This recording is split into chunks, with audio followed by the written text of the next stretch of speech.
ভোটাররা জবাব দিয়ে করবো নেতারে। আপনি কি করছেন? শিক্ষার এই অবস্থা কেন? রাস্তায় এই অবস্থা কেন? আপনি দিলেন না কেন? কি ওয়াদা করেছেন, করলেন না কেন? এই জবাব দিয়ে যায় এখন আর এমপি প্রতিনিধির পক্ষ থেকে জনগণ কেনা, জনগণ উল্টা আমাকে চার্জ করবেন, করলেন না কেন, দেরি হলো কেন? এই অধিকার আপনাকে দিয়ে দিলাম। স্কুলে দুজন টিচার, ছাত্র কোনো লেখাপড়া নাই, কিচ্ছু নাই। এখন আরো 3 থেকে 3জন শিক্ষক দরকার। এখন আপনি পাস করলে পরে আমাদের আল্লাহ যদি দেয় 1 সপ্তাহের ভিতরে আমরা আরো 3জন শিক্ষক চাই ইনশাআল্লাহ। এটা আপনাকে বলে দিতে আজকে। দেখ, আপনি এখানে বলছেন এটা হলো স্কুল যে প্রাইমারি স্কুল, প্রাইমারি স্কুল, যেটা 2জন শিক্ষক, প্রধান শিক্ষক নাই, এটা অত্যন্ত দুঃখজনক ব্যাপার। এটা কি নতুন আজকে সৃষ্টি হয়েছে? না, এটা কি আজকে সৃষ্টি হয়েছে? তাইলে আপনি কি যারা এখন বুট সাইটে আয় তাদেরকে কইতে পারতেন না? আমরা কিটা করছি ঠিক কইতে পারবেন তো? আমি কথা দিয়ে গেলাম, ও যেটা কইছে ঠিক, আমি এটা করে দেব ইনশাআল্লাহ।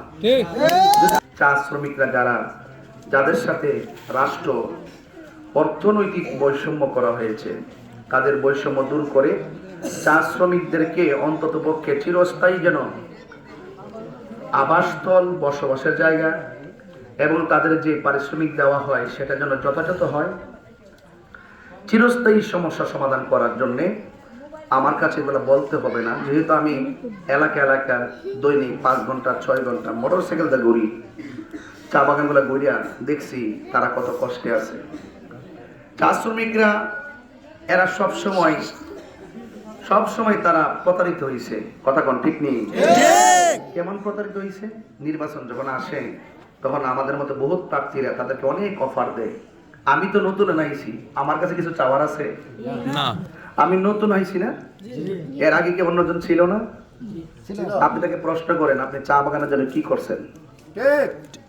আপনি কি মনে করেন যে 2 মণ জিলাপি খাওয়াইলে চা বাগানের সমস্যার সমাধান হয়ে গেল? না, এগুলা প্রতারণা এবং প্রহসন। শীতের দিন আইলে 100 লোকের কম্বল দিলে কি সব শেষ হয়ে গেল? না, চা শ্রমিকদের সমস্যাগুলো চিরদিনের জন্য সমাধান করতে হবে, ঠিক এমন ভাবে তাদের ঘর বসবাসের জায়গা করে দিতে হবে যেন তারা নিজের পায়ে দাঁড়াতে পারে। ঠিক তাদের সঙ্গে বৈষম্য আচরণ করা হচ্ছে, এই আচরণকে, এই বৈষম্য দূর করতে হবে। পাশাপাশি চা শ্রমিকরা যেই জায়গায় বসবাস করে তারা সবসময় পরাধীন। আচ্ছা, বাংলাদেশ কি স্বাধীন না পরাধীন? স্বাধীন। আমাদের এই লোকগুলোর জন্য যদি এতে বিশাল বড় ভৌগোলিক এরিয়া, চা এলাকা, চা বাগানের এলাকা, তাদের জন্য কি আমরা রাষ্ট্রীয়ভাবে কি আলাদা জায়গা লিখে দিতে পারি না? অবশ্যই। তাদেরকে কি মালিকানা করে দিতে পারি না?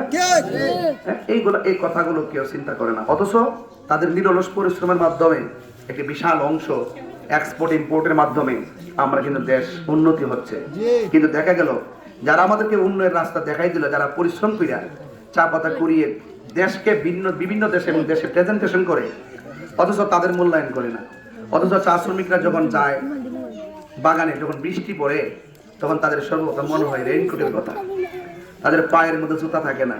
এই যে বায়ু দূষণ, বৃষ্টি, বিভিন্ন ধরনের যে কষ্টগুলো আছে, এই কষ্টগুলো কিন্তু কেউ চিরদিনের দূর করতে কথা বলে না।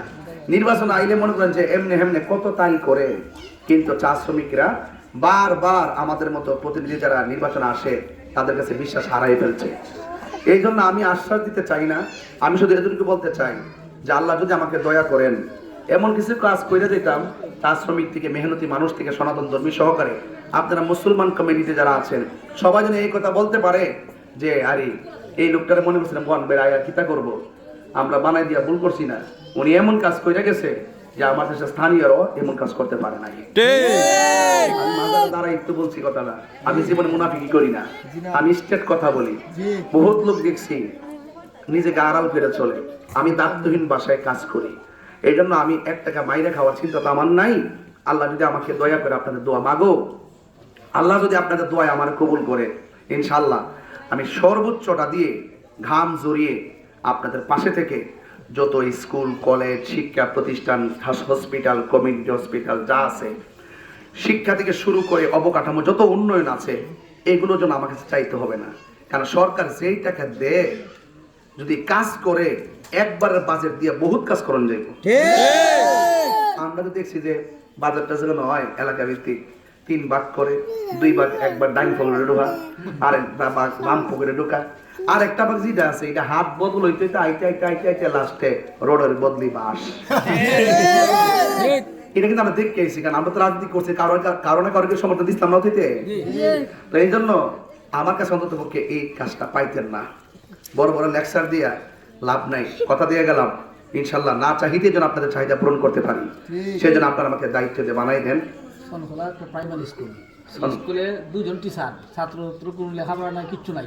এখন আরও 3 থেকে 3জন শিক্ষক দরকার।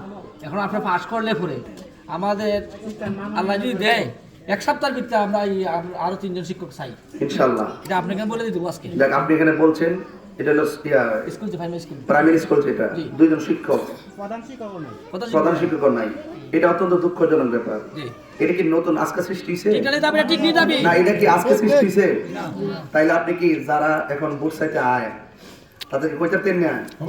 আমরা যেটা করছি ঠিক কইতে পারবেন তো? আমি কথা দিয়ে গেলাম, ও যেটা কইছে ঠিক আমি এটা করে দেব ইনশাআল্লাহ। ঠিক, যদি আল্লাহ নাম করা, এটা আমি কথা দিয়ে গেলাম, এটা আমি কথা দিয়ে, আমার কাজ হচ্ছে এগুলো, কথা কোন ঠিক কিনা বলেন? আমার কাজ হচ্ছে শিক্ষার উন্নয়ন। আমি প্রথম উন্নয়নের মধ্যে সর্বপ্রথম বাচ্চা দিয়েছি শিক্ষা।